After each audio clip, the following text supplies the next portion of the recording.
Good night. Sweet dreams. That's what my dad would say to me. But sometimes I had trouble falling asleep. Then he would tell me stories about his travels. I want this tradition to live on. So now, let me share my stories with you.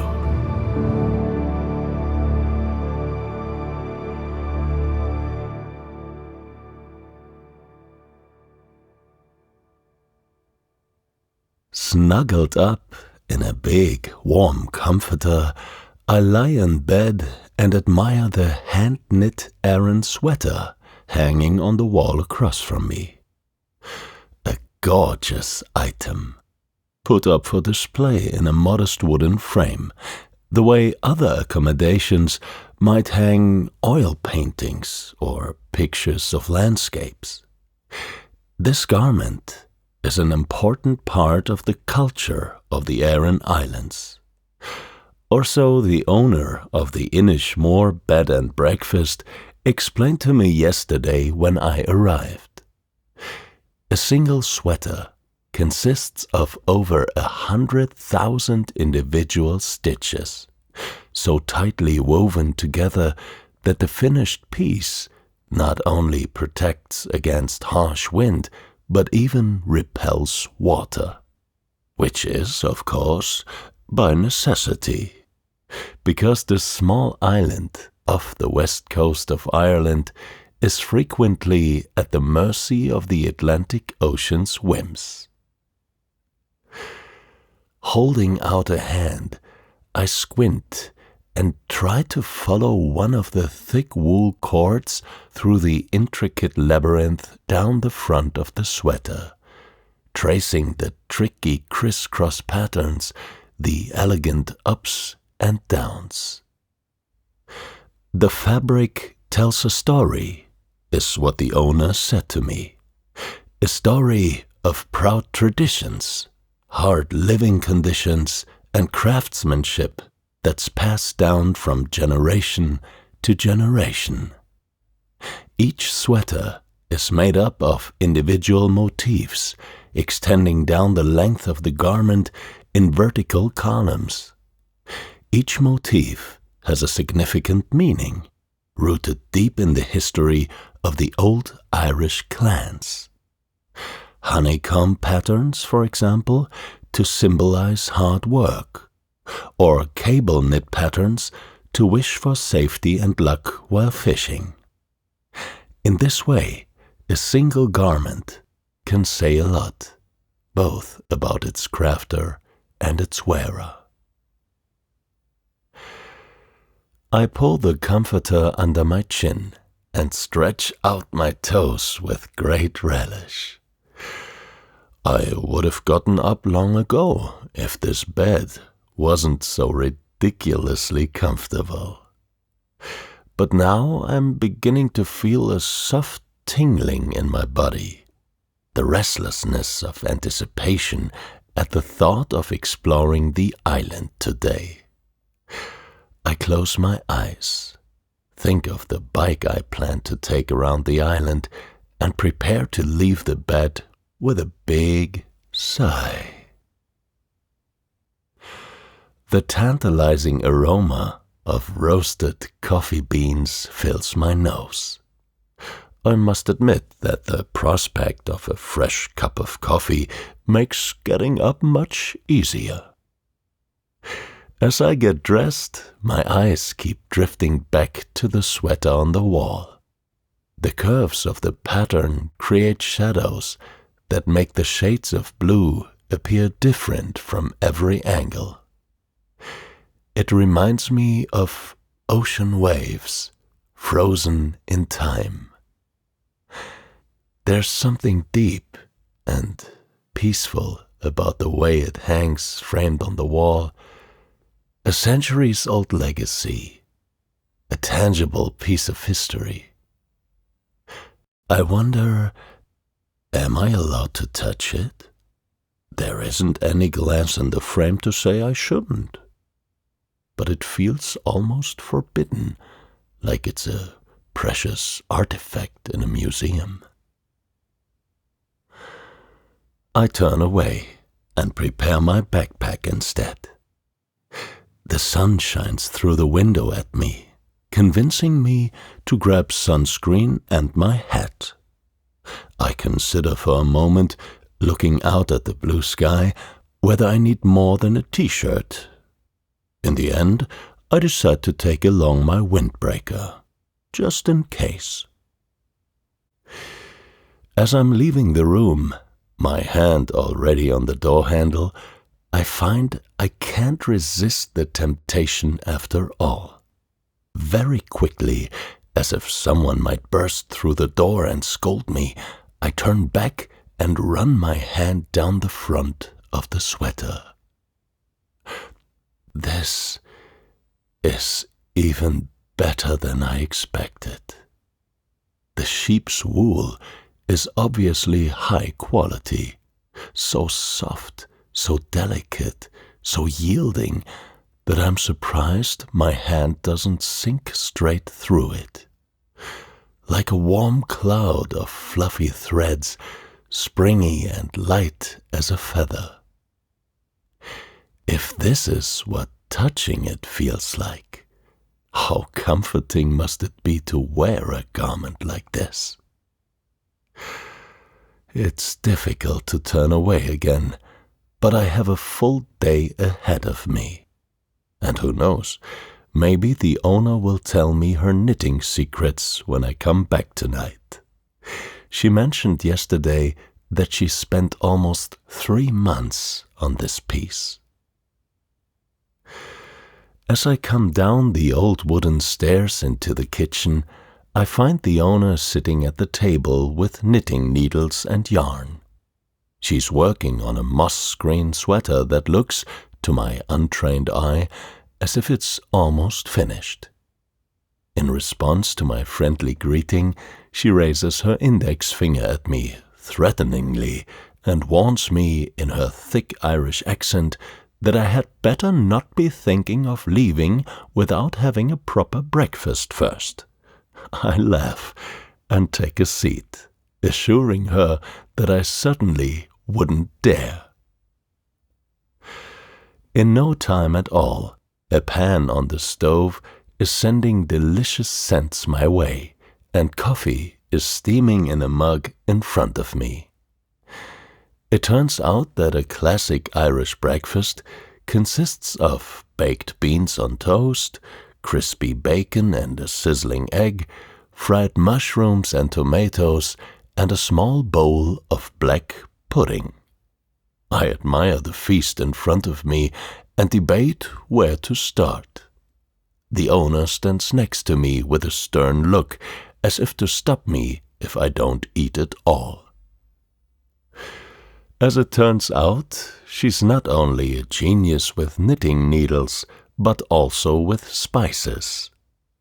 The subtle notes of caraway, dill, parsley, and thyme mingle in my mouth to create a spectacle of flavors. Before I know it, I'm using my last bite of bread to wipe my plate clean. I lean back with a contented sigh, savoring the aftertaste. The owner nods, satisfied. When she joins me at the table again, it's with a map of the island that she spreads out in front of me. She uses a squeaky felt-tip pen to mark the bed and breakfast, then begins to draw a route along the coast. She tells me that I absolutely must see the Wormhole on my bike tour, but she refuses to tell me what this wormhole is supposed to be. All she says is that I won't regret it. Finally, she folds up the map and presses it and my backpack into my hands. I offer to do the washing up, and she shoos me out the door, as if offended. Once outside, I stretch and breathe in the raw, salty sea air. Today's weather is perfect for cycling. Anticipation for the day ahead flows through me from the top of my head to the bottom of my feet, and I can barely wait to get going. The owner brings me a lovely retro bike with a red frame, and I swing myself onto the seat. The chain looks freshly oiled, and the handlebars and saddle are at the perfect height. As soon as I wave to the owner and head out, I can tell that the bike and I are going to be best friends. I start out slowly, enjoying the morning sun on my face. Wearing a t-shirt was definitely the right decision. The sun's rays gently caress my arms, warming me to the perfect temperature.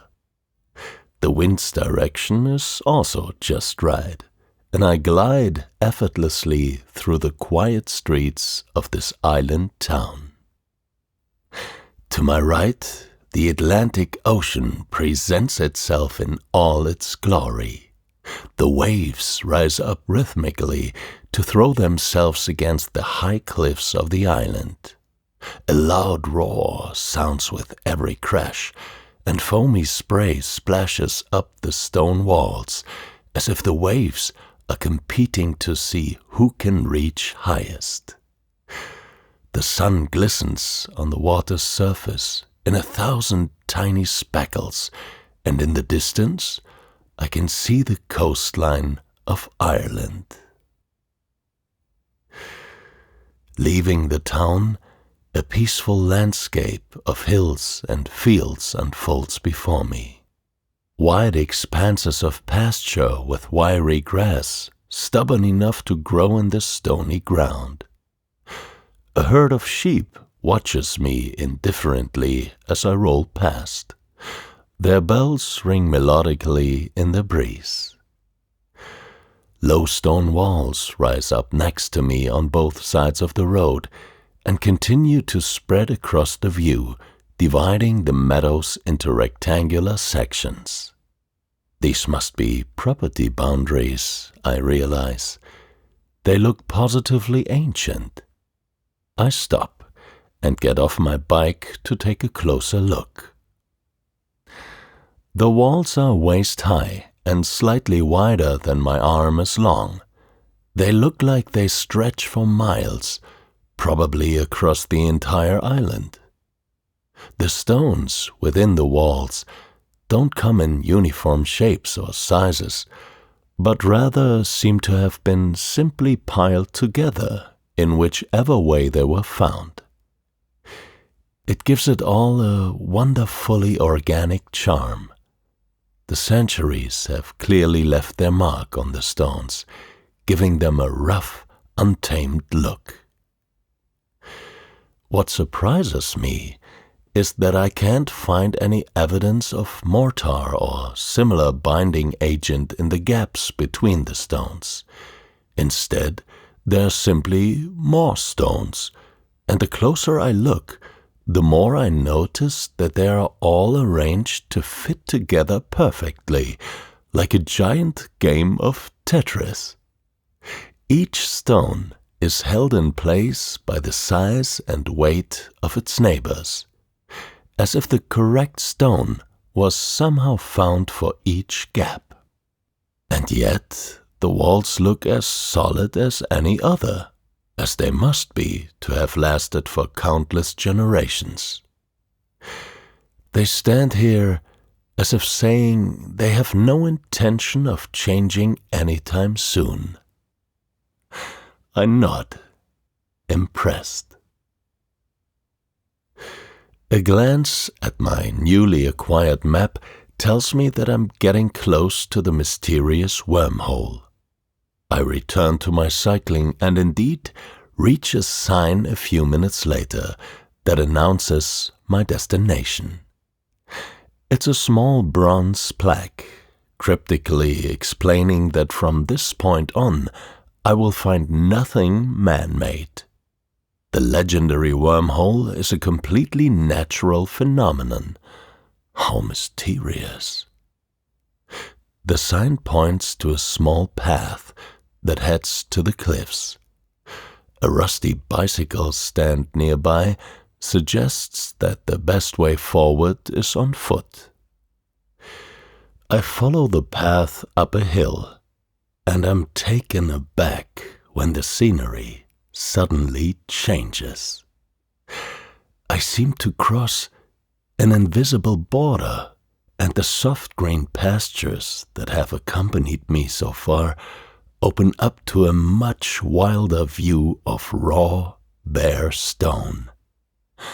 I find myself standing on an angular plateau that looks out over the vastness of the ocean. I crouch down and run my hand over the polished limestone surface. Wind and water have taken to these rocks like artists to canvas, smoothing them out into pearly gray structures and painting deep black crevices across them.